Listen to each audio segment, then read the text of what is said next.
आईने हिंदी के एक नए एपिसोड में आपका स्वागत है। और इस वीडियो में हम बात करने वाले हैं K9 वज्र के बारे में। दोस्तों, K9 वज्र जो कि भारतीय सेना के द्वारा तकरीबन 100 की संख्या में ऑपरेट करी जाती हैं और इन्हें भारतीय सेना के लिए बहुत महत्वपूर्ण माना जाता है, क्योंकि चीन से चल रहे तनाव के बीच में इन हॉविट्जर्स की अपनी एक बहुत ही महत्वपूर्ण भूमिका है। और रिपोर्ट्स बता रही हैं कि भारतीय सेना इनसे इतना इम्प्रेस है कि आने वाले समय में कुछ और बड़े ऑर्डर्स हमें K9 वज्र के देखने को मिल सकते हैं। लेकिन ये सारी बातें चल ही रही थी कि एक नई अपडेट आती है हनवा ग्रुप से, जहां पर हनवा ग्रुप के द्वारा कहा जाता है कि उन्होंने भारतीय थल सेना के लिए K9 वज्र का एक अपग्रेड वेरिएंट पेश किया है, जो कि काफ़ी सारे एडवांसमेंट्स और नए फीचर्स के साथ हमें देखने को मिलेगा। साउथ कोरियन कंपनी ये क्लेम करती है कि ये जो अपग्रेडेड वेरिएंट है, इसकी जो ओवरऑल कैपेबिलिटी है वो काफ़ी ज़्यादा इन्हांस करी गई है और इस हॉबिट्जर को K9A2 के नाम से जाना जाता है और वो इसे आर्टिलरी की फील्ड में एक गेम चेंजर मशीन के तौर पर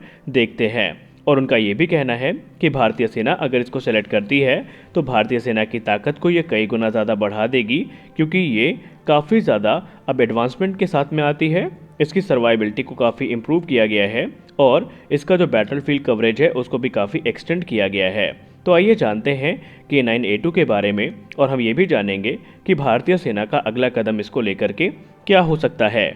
दोस्तों, मई 2016 में साउथ कोरिया की डिफेंस एक्शन प्रोग्राम एडमिनिस्ट्रेशन, जिसको हम डापा के नाम से जानते हैं, इन्होंने इंटरनेशनल आर्टिलरी कॉन्फ्रेंस, जिसका आयोजन यूनाइटेड किंगडम में किया गया था, उस दौरान अपने रोबोटिक हॉविट्जर के कॉन्सेप्ट को प्रदर्शित किया था। और इन्होंने कहा था कि आने वाला जो समय है ये रोबोटिक हॉविट्जर का होगा और इसीलिए ये कुछ मेजर अपग्रेड्स की प्रस्तुति करने वाले हैं। उस दौरान डापा ने अपने और भी जो अलग अलग प्रोजेक्ट हैं उनको लॉन्च किया था, जिसमें insensitive charge, better filling of the main gun और एक फुली ऑटोमेटेड लोडिंग सिस्टम था। और इसके अलावा उन्होंने K9 वज्र के अपग्रेड के बारे में भी जानकारी देते हुए कहा था कि K9 वज्र का जो अपग्रेडेड वेरिएंट होगा ये नॉर्मल K9 की तुलना में अधिक रेंज के साथ होगा, इसमें बेटर फायरिंग रेट होगा और इसमें जो क्रू मेंबर्स की कैपेसिटी है उसको भी रिड्यूस किया जाएगा, यानी क्रू मेंबर्स की जो संख्या है वो भी यहाँ पर कम करी जाएगी। और उस दौरान जो स्पेक्स इनके द्वारा प्रदर्शित करी गई थी, उसके बाद एक्सपर्ट्स ये मानते थे कि जो अपग्रेड K9 वज्र होगी इसकी जो कैपेबिलिटी होगी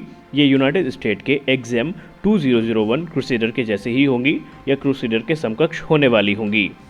अगर हम अपग्रेडेड K9A2 की बात करें तो ये सेल्फ प्रोपेल्ड हॉविट्जर हमें बहुत सारे की इन्हांसमेंट्स के साथ देखने को मिलेगी, जैसे कि इसमें हमें फुली ऑटोमेटेड टर्रेट देखने को मिलने वाली है। और ये जो एडवांस टर्रेट सिस्टम है ये एम्यूनिशन फीडिंग, लोडिंग और प्रोपेलेंट चार्ज को 100% ऑटोमेटिकली हैंडल करने में सक्षम होगा। और इन फीचर्स के साथ में K9A2 बहुत ही कैपेबल बन जाएगा और इसका जो फायरिंग रेट है वो भी काफ़ी इम्प्रूव होगा। रिपोर्ट में कहा जाता है कि K9A2 तकरीबन 10 राउंड्स पर मिनट के दर से फायर करने में सक्षम होगा और इस प्रकार इसका जो फायर रेट है वो काफ़ी ज़्यादा इम्प्रूव हो गया है और इसकी जो ऑपरेशनल एफिशिएंसी है वो भी काफ़ी ज़्यादा अच्छी हो चुकी है। एक और बड़ा अपग्रेड जो हमें K9A2 में देखने को मिलेगा वो होगा कंपोजिट रबर ट्रैक्स का इम्प्लीमेंटेशन। और इन कंपोजिट रबर ट्रैक्स को लेकर के एक्सपर्ट्स ये मानते हैं कि जो नॉर्मल ट्रैक होते हैं, खासकर मेटल ट्रैक्स अगर हम इनकी तुलना करें, तो यहाँ पर जो K9 का जो अपग्रेड वेरिएंट है उसका जो ओवरऑल वजन है उसमें तकरीबन 2 टन की कमी आएगी। और ये जो 2 टन का वजन कम होगा ये हमें अलाउ करेगा कि हम इसमें एडिशनल आर्मर या जो सब सिस्टम्स हैं उनको इंस्टॉल कर सकेंगे।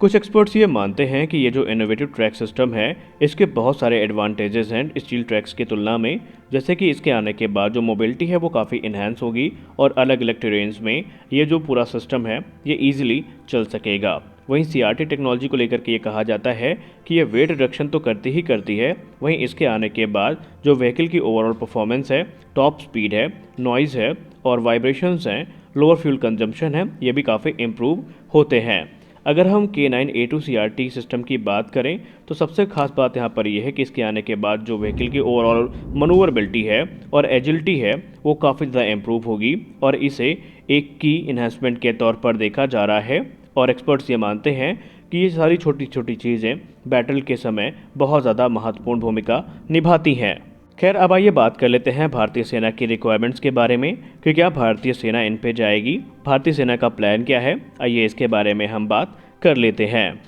दोस्तों अभी कल ही लार्सन टुब्रो को लेकर के एक बहुत बड़ी अपडेट सामने आई थी, जहां पर लार्सन टुब्रो के अधिकारियों के द्वारा ये कहा गया है कि वो इस समय मिनिस्ट्री ऑफ डिफेंस के साथ फाइनल टॉक्स पे हैं, जहां पर एडिशनल अपग्रेडेड K9 वज्र हॉविट्जर्स का जो ऑर्डर है ये इस फाइनेंशियल ईयर का खत्म होते होते प्लेस कर दिया जाएगा और इस प्रकार भारतीय सेना में तकरीबन 200 की संख्या में K9 वज्र हॉविट्जर्स जो हैं वो कार्यरत हो जाएंगी। ये जो नया बैच आएगा इसे बेसिकली हाई एल्टीट्यूड ऑपरेशंस के लिए मॉडिफाई किया जाएगा और इनकी जो हाई एल्टीट्यूड ऑपरेटिंग कैपेबिलिटी है इसको काफ़ी ज़्यादा इम्प्रूव भी किया जाएगा। K9 वज्र 155 mm और 52 कैलिबर की ट्रैक्ड आर्टरी सिस्टम है, जिसे भारतीय सेना के द्वारा हाई एल्टीट्यूड एरियाज में डिप्लॉय किया गया है। हालांकि आने वाले समय में कहा जाता है कि तकरीबन 300 के आसपास ये K9 वज्र हॉविट्जर्स का ऑर्डर प्लेस किया जाएगा और इन्हें डेजर्ट टेरेन से लेकर के जो माउंटेन टेरेन है हर जगह इनको डिप्लॉय किया जाएगा। तो आज के अपने इस वीडियो में बस इतना ही। मिलते हैं अपने अगले वीडियो में कुछ और इंपॉर्टेंट अपडेट्स के साथ। तब तक के लिए जय हिंद।